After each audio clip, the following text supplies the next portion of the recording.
देश म्यांमार में तख्ता पलट हो गया है। म्यांमार की सेना ने वास्तविक नेता आंग सान सू की और राष्ट्रपति विन मिंट को हिरासत में ले लिया है और 1 साल के लिए इमरजेंसी का ऐलान कर दिया है। म्यांमार सैन्य टेलीविजन का कहना है कि सेना ने 1 साल के लिए देश पर नियंत्रण कर लिया है और सेना के कमांडर इन चीफ मिन आंग हियांग के पास सत्ता जाती दिखाई दे रही है।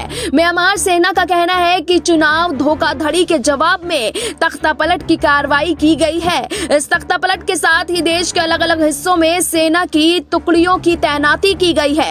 म्यांमार के मुख्य शहर यांगून में सिटी हॉल के बाहर सैनिकों को तैनात किया गया है ताकि कोई तख्ता पलट का विरोध ना कर सके। आपको बता दें कि म्यांमार में एक लंबे समय तक आर्मी का राज रहा है। साल 1962 से लेकर साल 2011 तक देश में मिलिट्री जनता की तानाशाही रही है। साल 2010 में म्यांमार में आम चुनाव हुए और 2011 में म्यांमार में नागरिक सरकार बनी जिसमें जनता द्वारा चुने हुए प्रतिनिधियों को राज्य करने का मौका मिला। नागरिक सरकार बनने के बाद भी असली ताकत हमेशा आर्मी के पास ही रही। अप्रत्यक्ष रूप से मिलिट्री जनता म्यांमार की पहली शक्ति ही बनी रही।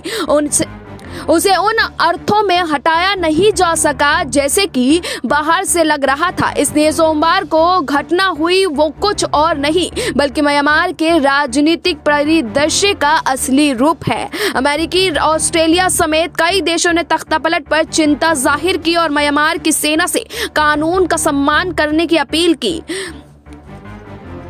वहीं ऑस्ट्रेलिया विदेश मंत्री मारिज पाइने ने सू की जल्द रिहाई की मांग करते हुए कहा कि हम नवंबर 2020 के आम चुनाव के परिणामों के अनुरूप नेशनल असेंबली के शांतिपूर्ण पुनर्गठन का पुरजोर समर्थन करते हैं। गौरतलब है कि म्यांमार के सांसदों को पिछले साल के चुनाव के बाद से संसद के पहले सत्र के लिए राजधानी नयापीटा में सोमवार को इकट्ठा होना था।